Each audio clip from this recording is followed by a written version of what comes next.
This is it. Once you go in, unless your commands on the card tell you to shuffle, you're not going to be touching this stack except to pull things from them. So.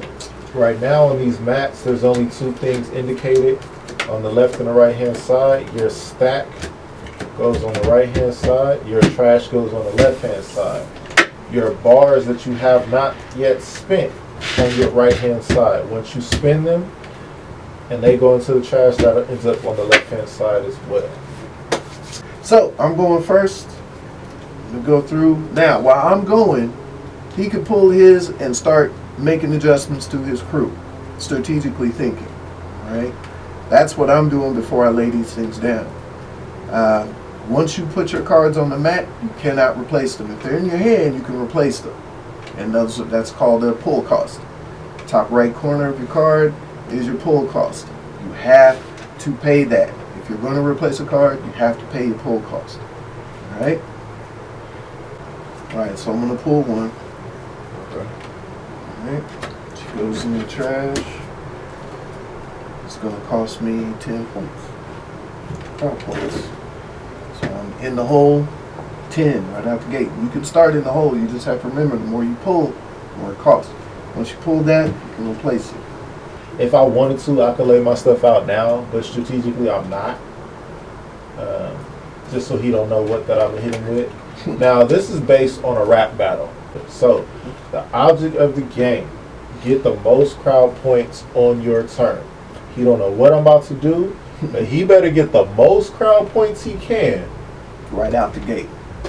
So I got to hit him with heavy numbers across the board and line them up as much as I can. Now I have one MC, I have one DJ, I have two, which is your maximum to play on any other element besides your MC. So I have two graffiti artists and I have two dancers. Now I have one respect.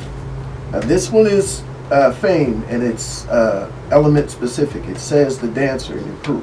If you don't have any dancers, you can't use that respect. Alright? But there is a command on there that'll allow you to pay 2 bars to choose anybody else. So you can do that. But this one is specifically for the dancers. I still have 3 cards in my hand. He doesn't know what's coming up with those. But they are over here in the top left. But usually you want to put your disc, you want to put your city cards, things like that. Start at the beginning of the book. I paid my pull costs, right? When I do a replacement, first step is the pull cost round step. Alright, after you've drawn your 10 cards, you build your crew, you pull the weak card. Every card has its strength, every card has its weakness. Yeah. But it all just depends on your pull. Which is your weakest, what's not going to help you win the crowd. Alright? So you pull that weakest card, you pay, if there's a pull cost, you pay for it. Alright? Keep in mind that pull cost totals count against you, but you can't start with negative points.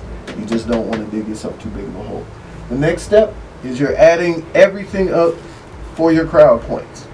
Bottom right corner, Killer has 200. So I'm starting to add everything up, everything that's out here. Now I can't replace it. Like I said, it's here and I have to play it.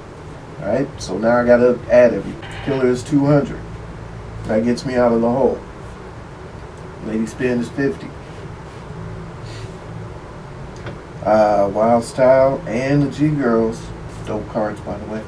G Girls, 50 and 50. Alright? And then my dancers, 100 each.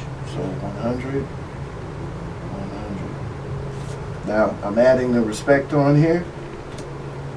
Dancers in your crew receive 25 each. That says dancers. If I have just one, it'll be just one dancer. But now I have 2, so that's 25 each.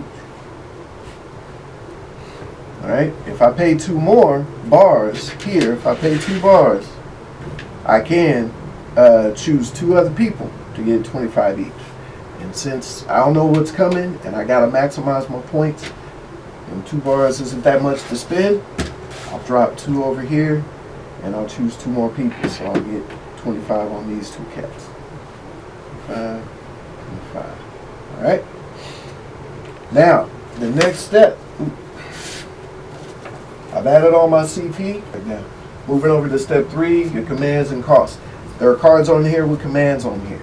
So Gangster I find a disrespect card in my stack, and I use it on my opponent's DJ once he comes out with one. So it's kind of a looming thing. I'm able to look at my deck, find a discard, which are highlighted in orange. Alright? Now just put it out. I got lights out coming for me.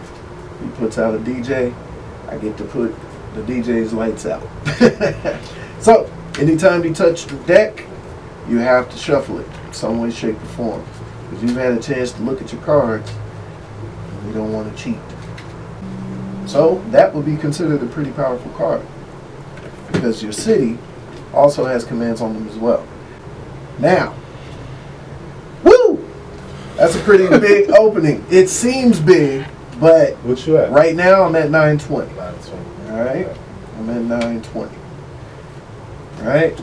I still have 3 cards in here. Usually when you're left with a card, you don't have to use it unless you want to end up in the negative or, pay its pull cost and get it out of your hand.